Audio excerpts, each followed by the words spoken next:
السلام عليكم ورحمة الله. ازيكم يا اخواتي؟ عاملين ايه؟ يا رب يكونوا بخير. بحب ارحب بأي عضو محترم موجود معانا في الجروبات بتاعتي. أه في ناس كتير دخلت كلمتنا على الخاص وقالوا لي احنا عايزين نشوفك ونتعرف عليك، واحنا ما بنسمعش عنك خالص. وبتطلع تقول الجروب ومش الجروب ومش عارف ايه. والحاج كمال ابو العزم، يا جماعة الحاج كمال ابو العزم الراجل ده آه يعني عامة ده ابويا التاني. دي اول حاجة. واللي عرفنا عليه راجل محترم جدا زيه الحاج مجدي موندي، الله يبارك له. راجل محترم جدا. هو اللي عرفني على الحاج كمال ابو العزم، وهو اللي خلاني اعينه مسؤول كمان على الجروب بتاعي. يا جماعه انا حسن الجمال، انا صاحب الجروب وانا اللي مؤسس الجروب. رابطه مربي الاغنام والماعز البيور في مصر. وعندي جروب تاني بتاع العجول برضو اسمه رابطه مربيين عجول التسمين في مصر. الجروبين دول بتوعي.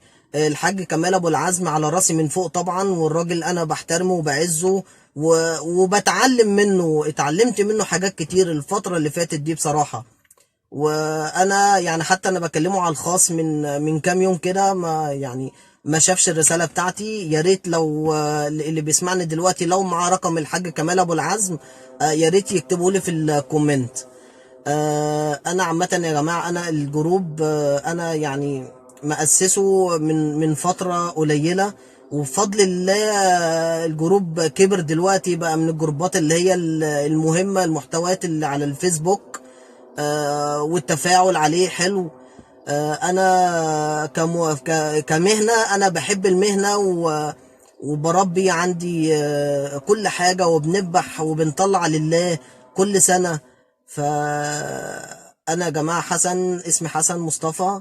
تمام، عشان الناس اللي دخلت كلمتني على الخاص اكتر من مره، انا طلعت لكم في فيديو. اسمي حسن مصطفى وانا اللي مؤسس الجروب وانا صاحب الجروب. تمام. والحاج ابو كمال ابو العزم ده راجل على راسي من فوق، انا بحترمه جدا وكلنا بنتعلم منه. تمام. ولو في اي استفسار او اي سؤال كلموني على رسائل الصفحة، واللينك سايبه لكم تحت، وصور البروفايل بتاعت الجروبات سايبها لكم تحت في الاخر. شكرا.